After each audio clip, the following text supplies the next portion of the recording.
पिछले एपिसोड में हमने देखा कि कोरियन टीम फ्रांस जाते हैं अंडर 16 का टूर्नामेंट खेलने। लॉकर रूम में हेड कोच सबको संबोधित करते हुए कहते हैं, हमारा पहला मैच फ्रांस के खिलाफ है। हमारे 4 खिलाड़ी इस मैच में हिस्सा नहीं ले सकते क्योंकि उनकी उम्र 17 साल है और यह मुकाबला सिर्फ अंडर 16 खिलाड़ियों के लिए है। फ्रांस होस्ट कंट्री है, वे जीतने के लिए डेस्परेट है। होयोंग सोचता है कि ये टूर्नामेंट एक लीग बेस्ट कंपटीशन है, अगर हम हार भी जाएं तो भी हमें तुरंत बाहर नहीं किया जाएगा। वो फ्रेंच टीम से मिलने को लेकर बहुत उत्साहित है। 3 दिन बाद साउथ कोरिया और फ्रांस के बीच मैच शुरू होने वाला है। फ्रेंच टीम के लॉकर रूम में खिलाड़ियों के चारों तरफ एक अजीब सा ऑरा है। सच कहूं तो पहली नजर में लगा जैसे पूरा कमरा डर्मीकूल पाउडर से भरा हुआ है और ये प्लेयर तो पूरी तरह से लड़की वाली वाइब्स दे रहा है। लेकिन अगली तस्वीर में मुझे समझ आया कि वो तो एक गीगा चैड है जिसका नाम बाबाडू है और जिसे सब बीस्ट कहते हैं। वो साउथ कोरियन टीम को कुचलने के लिए तैयार है। लॉबी में बाबाडू सोचता है कि हमारे कुछ जरूरी खिलाड़ी इंजर्ड हैं, लेकिन कोरिया फुटबॉल में कितना अच्छा हो सकता है। वो कोरिया को एक बी ग्रेड टीम मानता है। जो लोग नहीं जानते उन्हें बता दूं कि रियल लाइफ में साउथ कोरिया भले ही टॉप 10 टीमों में ना हो, लेकिन एशिया में वो बेस्ट में से एक है। मैदान में बाबाडू होयोंग को देखता है और उसे याद आता है कि उसके कोच ने कहा था उस लड़के होयोंग से सावधान रहना,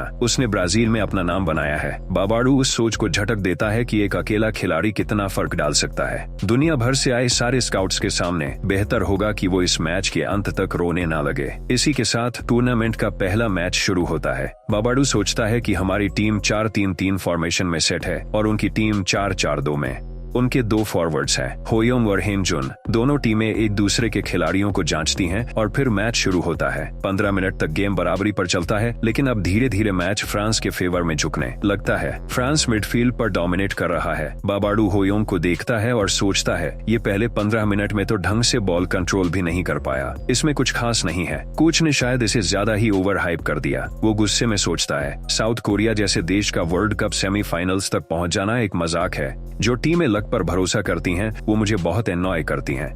मैं इन्हें अपनी स्किल से हराऊंगा। तभी अचानक होयोंग अपनी गियर बदलता है। उसके पास बॉल नहीं है, फिर भी वो तेजी से विरोधी टीम की तरफ दौड़ता है, लेकिन बाबाडू उसे अपने शरीर से रोकता है। जब दोनों एक दूसरे से टकराते हैं तो बाबाडू सोचता है इस उम्र में भी उसने अपने शरीर को काफी अच्छी तरह से ट्रेन किया है, लेकिन ये अभी भी मेरे लेवल पर नहीं है। बाबाडू अपनी ताकत और 3 साल बड़े होने का फायदा उठाकर होयोंग को प्रेशर देते रहता है। होयोंग मुड़कर दूसरी दिशा में दौड़ता है और दुश्मन की तरफ और गहराई में जाता है। बाबाडू दीवार की तरह खड़ा सोचता है ऐसे फ्रेनेटिक रनिंग से इसकी स्टेमिना जल्दी खत्म हो जाएगी और सेकंड हाफ तक ये थक जाएगा। वो सोचता है जब तक मैं यहाँ हूँ कोई मुझे पार नहीं कर सकता। दूसरी तरफ होयोंग लगातार प्रेस कर रहा है। वो अपनी सुपर ह्यूमन स्पीड से 2 डिफेंडरों को पार करता है और हेनजुन से बॉल लेता है। वो बॉल एक मिडफील्डर को पास करता है जो उसे फिर से लौटाता है। होयोंग बॉल को एक ऐसे प्लेयर की तरफ डिफ्लेक्ट करता है जो बिल्कुल अलग दिशा में खड़ा है। लगता है कि साउथ कोरियन टीम अब अपना रिदम पकड़ रही है और होयोंग उसके सेंटर में है। बाबाडू चिंतित चेहरे के साथ सोचता है हम धीरे धीरे उनके रिदम में फंसते जा रहे हैं।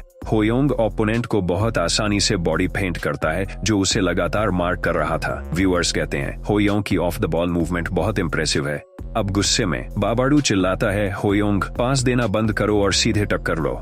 होयोंग 1 सेकंड के लिए बाबाडू को घूरता है, फिर उसे पूरी तरह इग्नोर कर देता है, जैसे मेरी स्कूल वाली क्रश ने मेरे साथ किया था। ली को बॉल मिलती है और वो देखता है कि होयोंग 2 खिलाड़ियों के बीच की गैप में है। वो बॉल होयोंग को पास करता है। होयोंग बहुत ही क्लीन तरीके से बॉल को रिसीव करता है और अपनी स्टॉर्म ड्रिबलिंग टेक्निक से एक ही पल में 3 डिफेंडरों को पार कर जाता है। व्यूअर्स चौंक जाते हैं क्योंकि ये पहली बार है जब उन्होंने फ्रांस में होयोंग की ये स्किल देखी है। इस प्ले ने विरोधियों की सांसें रोक दी। पहली बार उन्हें असली खतरा महसूस हुआ। बाबाडू अब पूरा फोकस्ड है, वो अपने जोन में है। वो होयोंग के अटैक को रोकने और स्काउट्स को इम्प्रेस करने के लिए तैयार है, लेकिन अगले ही पल होयोंग जो अब भी अपनी स्टॉर्म ड्रिबलिंग टेक्निक का इस्तेमाल कर रहा है एक फ्लैश की तरह आता है और बाबाडू को पीछे छोड़ देता है। बाबाडू हैरान रह जाता है, वो समझ ही नहीं पाता कि अभी उसके साथ हुआ क्या। वो हैरानी में पीछे देखता है और होयोंग जो अब गोलकीपर के सामने है बॉल को किक करता है और गोल कर देता है। क्या तुमने कभी किसी ऐसे इंसान से मुलाकात की है जिसे देखकर लगा हो कि ये तो तुम्हारे लेवल पर ही नहीं है और फिर कुछ ही मिनटों में उसने वो भ्रम पूरी तरह तोड़ दिया हो? उस समय तुम्हें कैसा महसूस हुआ था? इस बार यही रियलिटी चेक बाबाडू को मिलता है। पहले हाफ के खत्म होने से ठीक पहले पूरी फ्रांस की टीम पसीने से भीग रही है। टीम का मैनेजर सोचता है कि सेकंड हाफ के लिए हमें अपनी टैक्टिक्स बदलनी होंगी।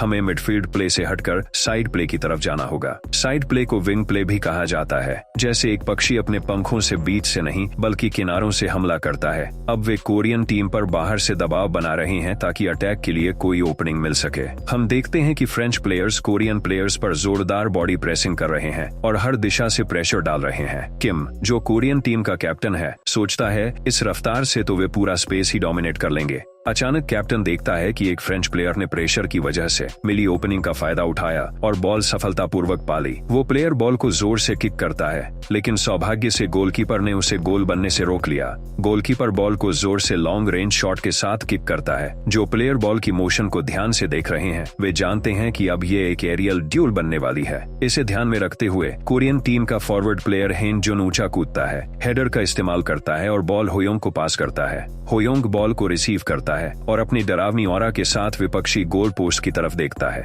गोल पोस्ट के ठीक सामने बाबाडू खड़ा है, जो फ्रांस की अंडर 16 टीम का सबसे बेहतरीन डिफेंडर है और वो डरा हुआ है। वो अपनी आंखें बंद कर लेता है, ठीक वैसे ही जैसे मैं डरावनी फिल्में देखते वक्त करता हूँ। बाबाडू सोचता है मैं अभी डर नहीं सकता, मैं उसे नहीं जाने दे सकता, मुझे इसे ब्लॉक करना ही होगा। अगर वो मुझे पार कर गया तो सब खत्म हो जाएगा। वो देखता है कि होयोंग पूरे जोश के साथ उसकी तरफ आ रहा है। होयोंग तेज निगाहों से बाबाडू के दाईं ओर खड़े ली की तरफ देखता है और बॉल उसे पास कर देता है। ली बहुत क्लीनली बॉल रिसीव करता है, जबकि बाबाडू पसीने पसीने हो रहा है। सोचता है होयोंग ने बॉल पास कर दी और मेरे साथ 1-on-1 नहीं किया। दूसरी तरफ ली बॉल को शूट करता है और गोल कर देता है। कोरियन टीम अपना दूसरा गोल सेलिब्रेट करती है। होयोंग और ली इस कॉम्बो प्ले को देखकर खुश हैं। वहीं दूसरी ओर बाबाडू पूरी तरह टूट चुका है। होयोंग अपनी सिस्टम स्क्रीन देखता है। बाबाडू की टैलेंट को हासिल करने की शर्त पूरी हो गई है। बाबाडू की टैलेंट हासिल करने के लिए होयोंग को उसके खिलाफ एक मैच खेलना था। उसे सफलतापूर्वक ड्रिबलिंग से पार करना था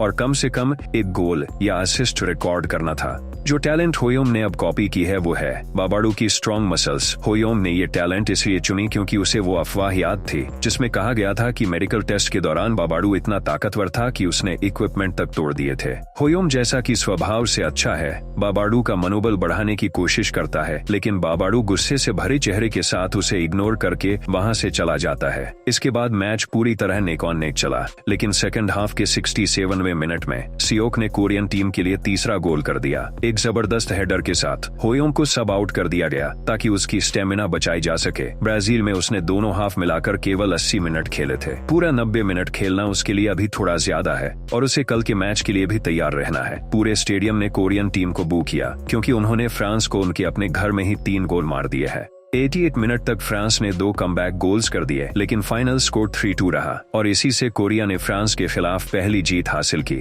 होयोंग स्टैंड्स में बैठकर ध्यान से मैच को एनालाइज करता है। वो सोचता है सेकंड हाफ बहुत टफ था। मेरी और हमारी नेशनल टीम की सबसे बड़ी कमजोरी है स्टेमिना। कल हमारा मैच है कोट डिवोर से, जो वेस्ट अफ्रीका का देश है, और उसके अगले दिन मैच है जर्मनी से। हमें खुद को अपनी पूरी सीमा तक धकेलना होगा। होयोंग टीम के पास जाता है और सबकी मेहनत की तारीफ करता है। स्टैंड्स में फ्रेंच मैनेजर और प्लेयर्स का मूड खराब है। कोच सोचता है कितना सिरदर्द है, मैंने तो सोचा था आज का मैच हमारी जेब में है। एक होस्ट कंट्री होने के नाते हमें कम से कम फाइनल तक पहुंचना ही होगा। मैंने सुना था कि होयोंग अभी अभी कोरियन टीम में शामिल हुआ है, लेकिन उसका अपनी टीम के साथ लिंक अप प्ले तो एकदम परफेक्ट है। वो तो एक डार्क हॉर्स है जिसकी मुझे कोई उम्मीद नहीं थी।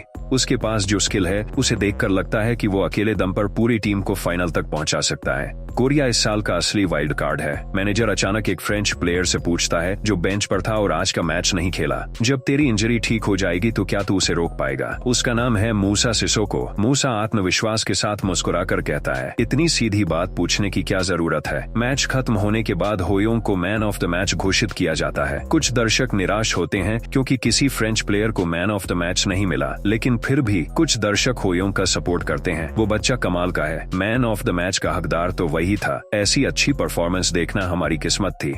वहीं दूसरी तरफ होयोंग का इंटरव्यू हो रहा है। जर्नलिस्ट्स उसे बधाई देते हैं। एक पत्रकार पूछता है, मैन ऑफ द मैच बनने पर बधाई, आपने बाबाडू को 4 बार पार किया, क्या वो आपके लिए आसान ओपोनेंट था? होयोंग ने जवाब दिया, बिल्कुल नहीं, वो बहुत टफ था, वो बेहद ताकतवर है, मुझे बस सही गैप्स मिल गए जहां से मैं ब्रेक थ्रू कर पाया। जर्नलिस्ट ने सीरियस एक्सप्रेशन के साथ पूछा, तो तुम्हारे हिसाब से फ्रांस की सबसे बड़ी समस्या इस मैच में क्या थी? कोई ऐसी चीज जो फ्रेंच प्लेयर्स तुमसे सीख सकते हैं? होयोंग ने जवाब दिया, फ्रांस ने बहुत स्ट्रॉन्ग गेम खेला, मैच किसी के भी फेवर में जा सकता था।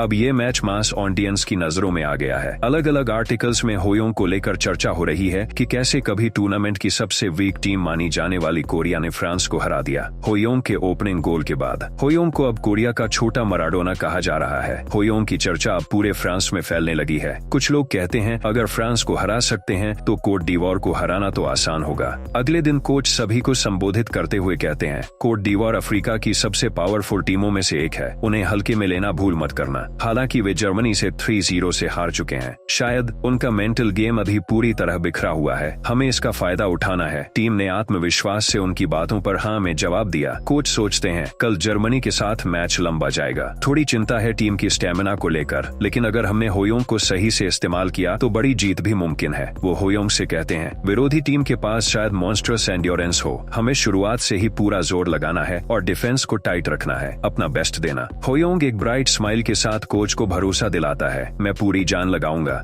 मैच से पहले होयोंग विरोधी टीम के सभी प्लेयर्स को स्कैन करता है। उसे थोड़ी निराशा होती है क्योंकि उसे उनमें कोई खास टैलेंट नहीं दिखता। वो सोचता है मुझे आज के मैच को लेकर बहुत अच्छा फील हो रहा है, आज मैं अपनी सारी स्किल्स खोल दूंगा। मैच शुरू होता है। पहले हाफ के 8वें मिनट में एक टीममेट होयोंग को बॉल पास करता है। होयोंग डायरेक्ट शॉट किक करता है और आसानी से गोल कर देता है। सिर्फ 8 मिनट में कोरिया ने लीड ली। मजे की बात यह है कि इस बार सियोक ने भी होयोंग के साथ सीयू सेलिब्रेशन किया। पूरा ऑडियंस इस प्ले और सेलिब्रेशन को देखकर झूम उठता है। सियोक कहता है क्राउड हमारी जोड़ी को पसंद कर रही है। होयोंग मुस्कुराकर जवाब देता है, मैंने पहले ही कहा था ना, मजा आएगा। 15वें मिनट में होयोंग एक और गोल की कोशिश करता है, लेकिन विपक्षी गोलकीपर उसे मुश्किल से ब्लॉक कर पाता है। गोलकीपर दर्द भरे चेहरे के साथ सोचता है, हर शॉट तोप जैसी लग रही है, प्लीज थोड़ा आराम कर ले भाई, मुझे रेस्ट का टाइम ही नहीं मिल रहा। मुझे अभी अभी नेशनल टीम में बुलाया गया है और उन्होंने मुझे सीधे इस नाइटमेयर में फेंक दिया। वो उम्मीद करता है कि होयोंग थोड़ी रहम करेगा, लेकिन अगले ही पल देखता है कि होयोंग एक और प्लेयर को डॉज करता है और खुद को ऐसे एंगल में रखता है जहाँ से क्लियर शॉट ले सकता है। होयोंग अपनी मिड रेंज शॉट टैलेंट का इस्तेमाल करता है और बॉल को किक करता है। बॉल गोलकीपर की तरफ कर्व होती हुई उड़ती है। गोलकीपर पूरी कोशिश करता है बॉल को रोकने की और किस्मत से उसकी उंगलियां बॉल को छूती भी हैं, लेकिन बदकिस्मती से बॉल फिर भी गोल पोस्ट में घुस जाती है। सुपर ह्यूमन स्पीड और पावर के साथ गोलकीपर हार मान चुकी आंखों से सोचता है, मुझे ये टूर्नामेंट बिल्कुल पसंद नहीं है। होयोंग को नोटिफिकेशन मिलता है कि उसकी मिड रेंज शॉट टैलेंट अब लेवल अप हो चुकी है। होयोंग गर्व के साथ सोचता है, जिस प्लेयर से ये टैलेंट कॉपी की थी अब वो इतनी ग्रो कर चुकी है। उनका गोलकीपर छोटा है, इसलिए मिड रेंज शॉट्स के खिलाफ वीक है। मुझे ऐसे और शॉट्स लेने चाहिए, लेकिन उससे भी ज्यादा जरूरी बात, उसे अब भी याद है कि चाबुम की टैलेंट कॉपी करने की शर्त है 30 गोल करना, और वो अब उस स्कोर के काफी करीब है। वो सोचता है, मैं लगातार मिड रेंज शॉट्स मारता रहूंगा। दूसरी ओर गोलकीपर अब पागलपन की हद तक फ्रस्ट्रेटेड हो चुका है। लगता है कि होयोंग की प्ले देखकर वो कभी भी बेहोश हो सकता है। इसके बाद मैच बिना ज्यादा घटना के चलता रहा। कोरिया का मोमेंटम बना रहा और उनकी स्कोरिंग एबिलिटी शानदार दिखी। आखिरकार कोरिया ने विरोधियों को 3-0 से हराया। टीम सेलिब्रेट करती है और फिर से होयोंग को मैन ऑफ द मैच चुना जाता है। होयोंग सोचता है, हालांकि ये अंडर 16 टूर्नामेंट है, लेकिन ये ब्राजील के अंडर 15 से आसान लग रहा है। सीनियर्स की मदद से मैं फ्री होकर खेल पा रहा हूँ। इस टूर्नामेंट में मेरा गोल है वर्ल्ड टाइटल जीतना। उसी दिन फ्रांस और जर्मनी के बीच हुए मैच में फ्रांस ने अनएक्सपेक्टेड रूप से 2-0 से जीत दर्ज की। फ्रांस के इंजर्ड स्टार्टर की वापसी और जर्मनी के की प्लेयर की गैर मौजूदगी ने रिजल्ट तय किया। अब फ्रांस और जर्मनी दोनों बराबरी पर हैं और ग्रुप लीडर कोरिया से पीछे हैं। उसी रात होयोंग और ली दोनों मिलकर जर्मनी के प्लेयर्स की रोस्टर देख रहे हैं, जिनसे उन्हें अगले दिन भिड़ना है। होयोंग सोचता है, ये पूरी की पूरी एलीट स्क्वाड है। उनकी फॉर्मेशन देखकर साफ लग रहा है कि वो चैंपियनशिप के लिए आए हैं। उसे मुलर दिखता है जो बायर्न म्यूनिख क्लब से है। होयोंग ने इसके साथ 1 साल पहले जर्मनी में खेला था। वो सोचता है तो कल फिर से आमना सामना होगा। ली कहता है, इन जर्मन प्लेयर्स के नाम कितने अजीब हैं। उसे एक प्लेयर दिखता है जिसका नाम टोलगर है। याद है, टोलगर वो ही प्लेयर है जो अंडर 13 जर्मन टीम का इक्का था और जिसने फाइनल में होयोंग की टीम को हराया था। ये शुरुआत की बात है जब होयोंग ने साउथ कोरिया में खेलना शुरू ही किया था। होयोंग मुस्कुराता है और सोचता है, अब मौका है देखने का कि तब से अब तक मैं कितना ग्रो हुआ हूँ। ली पूछता है, तुझे टोलगर के बारे में पता है? होयोंग मुस्कुराकर जवाब देता है, हाँ, मैं पहले उससे भिड़ चुका हूँ। ली पूछता है, जीते थे या हारे थे? होयोंग जवाब देता है, तब मैं हार गया था। अकेले मेहनत करना काफी नहीं था, सिर्फ मेरे अच्छा खेलने से कुछ नहीं होता। होयोंग कहता है, देख सीनियर, कल के मैच में जिस प्लेयर से सबसे ज्यादा सावधान रहना है वो है मुलर। ली कहता है, तुझे मुलर के बारे में कैसे पता? होयोंग कहता है, मैं उससे भी पिछले साल भिड़ चुका हूँ। ली मजाक में बोलता है, क्या कोई ऐसा प्लेयर है जिससे तू नहीं भिड़ा? तो क्या इस बार जीता था? होयोंग फिर मुस्कुरा कर कहता है, हाँ इस बार मैं जीत गया, एक जीत एक हार, इसलिए इस बार मैं जरूर जीतूंगा। ली जवाब देता है, तो फिर मुझे तेरी मदद करनी चाहिए, मैं तुझे कवर करूंगा, तू सिर्फ गोल करने पर ध्यान देना। होयोंग कहता है, थैंक्स। फिर जोड़ता है, फिर मैं तुझे सिखाऊंगा कि टोल्गर को कैसे हैंडल करना है। याद रहे, टोल्गर और मुलर जर्मन टीम के 2 की प्लेयर्स हैं। दूसरी ओर एक अलग होटल में मुलर टोल्गर को इंस्ट्रक्शन दे रहा है, फोकस्ड रहो और होयोंग से सावधान रहना। टोल्गर अपनी कैजुअल एटीट्यूड में कहता है, क्या वो सच में इतना खास है? 3 साल पहले तो मैंने उसे फाइनल में धो डाला था। मुलर कहता है, वो 3 साल पहले की बात थी, अब वो पूरी तरह से अलग प्लेयर है। सावधानी में कोई बुराई नहीं है, वो सबसे बेस्ट कोरियन प्लेयर है जिससे मैं कभी भिड़ा हूँ। तूने भी उसका मैच फुटेज देखा है? टोल्गर जवाब देता है, ड्रिबलिंग तो उसकी लेजिट है, मानता हूँ, पर ऐसा कुछ नहीं कि नींद ही ना आए। पिछली बार मैं बहुत गुस्से में आ गया था और रेड कार्ड खा लिया, पर इस बार मैं तैयार हूँ। कल का इंतजार नहीं हो रहा, इस बार ठीक से सामना करूंगा। अगले दिन मैच शुरू होने से पहले दोनों टीम्स के प्लेयर्स आपस में हैंडशेक करते हैं। हमेशा की तरह होयोंग मुलर को स्कैन करता है और सोचता है, ये कम से कम 15 सेंटीमीटर और लंबा हो गया है, साथ ही उसकी टैलेंट्स भी ग्रो हो गई हैं। मुलर की टैलेंट कॉपी करने की शर्त है उससे ज्यादा पॉइंट स्कोर करना और एक सक्सेसफुल स्पेस इन्फिल्ट्रेशन करना। होयोंग सोचता है, ये तो बढ़िया रियूनियन गिफ्ट है। फिर वो टोल्गर को ढूंढता है और देखता है कि वो बेंच पर बैठा है। होयोंग सोचता है, 3 साल पहले इसने मुझे बिल्कुल पावरलेस महसूस कराया था। मैं तब से स्ट्रॉन्ग ओपोनेंट्स का इंतजार कर रहा हूँ। मैं दिखाना चाहता हूँ कि मेरी स्किल्स अब पुरानी तुलना में कहीं आगे निकल चुकी हैं। मैच शुरू होता है और पहले मिनट से ही होयोंग गेम का टेम्पो तेज कर देता है ताकि जर्मन टीम पर प्रेशर डाला जा सके। वो एक ओपोनेंट को डॉज करता है, तभी ली अपनी गैप फाइंडिंग टैलेंट से उस गैप से होयोंग को पास करता है। डैनियल, जो जर्मन टीम का मिडफील्डर है, तेजी से भागता है और चिल्लाता है, मैं इसे कट कर दूंगा। होयोंग स्पीड में रहते हुए डैनियल को एनालाइज करता है और सोचता है, ये 180 सेंटीमीटर लंबा है, मैं फिजिकल बैटल में नहीं पड़ना चाहता। वो बॉडी फेंट करता है और स्मूथली बॉल को रिसीव कर लेता है। होयोंग बॉल के साथ फॉरवर्ड भागता है और सोचता है, इनका डिफेंस बहुत कोऑर्डिनेटेड है। ब्रेक थ्रू के तुरंत बाद भी ये तुरंत रिएक्ट कर पा रहे हैं। इस डिफेंस का सेंट्रल फिगर मैक्स हमेल्ट है। मैक्स को फ्रेंच बेकेनबावर का सक्सेसर कहा जाता है, जो ऑल टाइम ग्रेटेस्ट डिफेंडर माने जाते हैं। उन्हें एक टेक्स्ट बुक सेंटर बैक भी कहा जाता है। होयोंग मैक्स की टैलेंट्स को स्कैन करता है और सोचता है, इसकी प्रेजेंस बहुत ओवरवेलमिंग है। ये तो डैनियल से भी बड़ा है जिसे मैं अभी पार करके आया हूँ। साथ ही इसकी स्किल्स भी आउटस्टैंडिंग है। ये सिर्फ 16 साल का है और पहले ही बायर्न म्यूनिख से प्रो कॉन्ट्रैक्ट की बातचीत चल रही है। होयोंग एक्साइटेड होता है, बस यही चाहिए था, एक स्ट्रॉन्ग प्लेयर के साथ शोडाउन। दिल जोरों से धड़क रहा है। मैक्स होयोंग को अपनी गोल पोस्ट की ओर आते देखकर तेजी से उसकी तरफ बढ़ता है। वो होयोंग पर बॉडी प्रेस करता है और प्रेशर डालने लगता है। इमेजिन करो, एक 16 साल का लड़का 12 साल के बच्चे को दबाने की कोशिश कर रहा है, पर होयोंग कोई आम 12 साल का बच्चा नहीं है। वो सोचता है, अगर मैं बस रुक कर खड़ा रहूंगा तो ये मुझे धकेल कर बॉल छीन लेगा। लगता है जैसे मेरी पीठ पर कोई बड़ा सा पत्थर टिका हो, पर अगर सामने वाला पावर से आ रहा है तो मुझे बस उसी पावर को उसके खिलाफ इस्तेमाल करना है। वो अपनी आउटस्टैंडिंग फ्लेक्सिबिलिटी टैलेंट, जो उसने नेमार से कॉपी की थी, यूज करता है और अपनी हील के पीछे से बॉल को ऐसे मूव करता है कि उसके मूवमेंट और बॉल दोनों की डायरेक्शन एकदम से बदल जाती है और डिफेंडर वहीं खड़ा रह जाता है। मैक्स हक्का बक्का सोचता रह जाता है,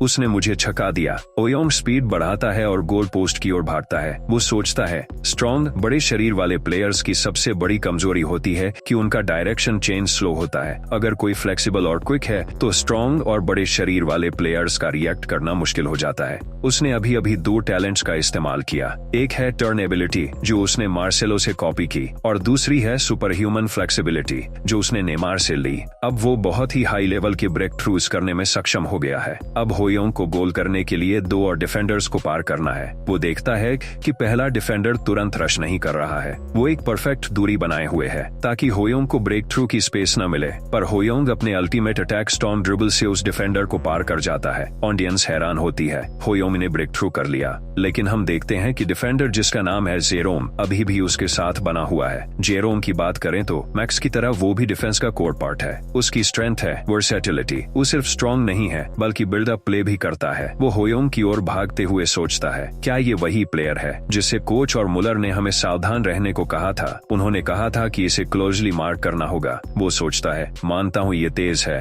पर ये मेरी टेरिटरी है। वो एक ही पल में होयोंग के करीब पहुंच ही जाता है। होयोंग थोड़ा सरप्राइज होता है। वो सोचता है, इतनी बड़ी बॉडी के साथ ये स्पीड कैसे है? क्या ये सच में एक सेंटर बैक डिफेंडर है? जेरोम सोचता है, बस एक स्टेप और मैं बॉल अपने कब्जे में ले लूंगा। जैसे ही जेरोम बॉल छूने ही वाला था, अचानक होयोंग अपनी स्पीड और बढ़ा देता है। अब वो सुपर ह्यूमन लेवल पर दौड़ रहा है, जबकि जेरोम पूरी तरह कंफ्यूज हो जाता है। होयोंग 10 सेकंड में 100 मीटर की स्पीड से दौड़ रहा है। ये एक ट्रैक एथलीट की स्पीड होती है, पर फर्क ये है कि होयोंग सिर्फ दौड़ नहीं रहा, वो बॉल को ड्रिबल भी कर रहा है और कंट्रोल भी कर रहा है, वो भी उस स्पीड पर। जेरोम को होयोंग की सुपर ह्यूमन स्पीड के बारे में पता था, इसलिए उसने जानबूझकर कुछ स्पेस छोड़ी थी ताकि वो बॉल को डिफेंड कर सके। फिर भी होयोंग उसे पार कर गया। अब जेरोम अपनी डिसीजन पर सवाल उठाता है, क्या मुझे और दूरी रखनी चाहिए थी?